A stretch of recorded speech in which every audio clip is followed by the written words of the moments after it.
ஒரு குட்டி கடாயில தேவையான அளவு தண்ணீர், 2 பாக்கெட் நூடுல்ஸ், ஒரு 5 நிமிஷம் வெந்தா போதும். அளவுக்கு அதிகமாலாம் வேகக்கூடாது. 5 நிமிஷம் வெந்தா போதும். இப்ப பாருங்க நல்லா வெந்துட்டு இருக்கு.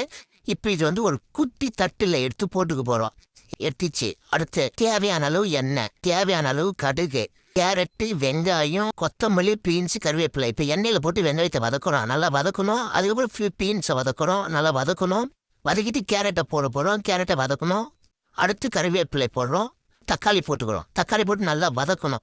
நல்லா வதக்கணும். அதாவது தீஞ்சல் மாதிரிலாம் வதக்கூடாது. நல்லா வதக்கணும். இந்த பொடிகள்லாம் போட்டுக்கணும். அந்த உப்பு, மிளகா பொடி, மஞ்சா, பெப்பர் இதெல்லாம் போட்டு நல்லா வதக்கணும். வதக்கிட்டு தேவையான அளவு தண்ணீர், அளவுக்கு அதிகமான தண்ணீர் வேணாம். தேவையான அளவு தண்ணீர் இருந்தாவே போதும்.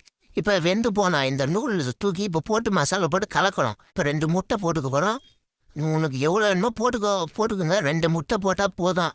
ஏன்னா 2 பாக்கெட் நூடுல்ஸ் தான். நல்லா இந்த மாதிரி கலக்கிறோம். கலக்கிட்டா தான் நல்லாயிருக்கும், டேஸ்ட்டாக இருக்கும், அருமையாக இருக்கும். இந்த வாசனைக்கு இந்த கொத்தமல்லி போட்டுக்கணும். போட்டு கலரோம். இப்போ மூடிட்டோம். இப்போ நம்ம என்ன பண்ண போறோம், ஓப்பன் பண்ணிட போகிறோம். நூடுல்ஸ் உடைய மசாலா போட்டு இப்போ நம்ம கலக்க போகிறோம்.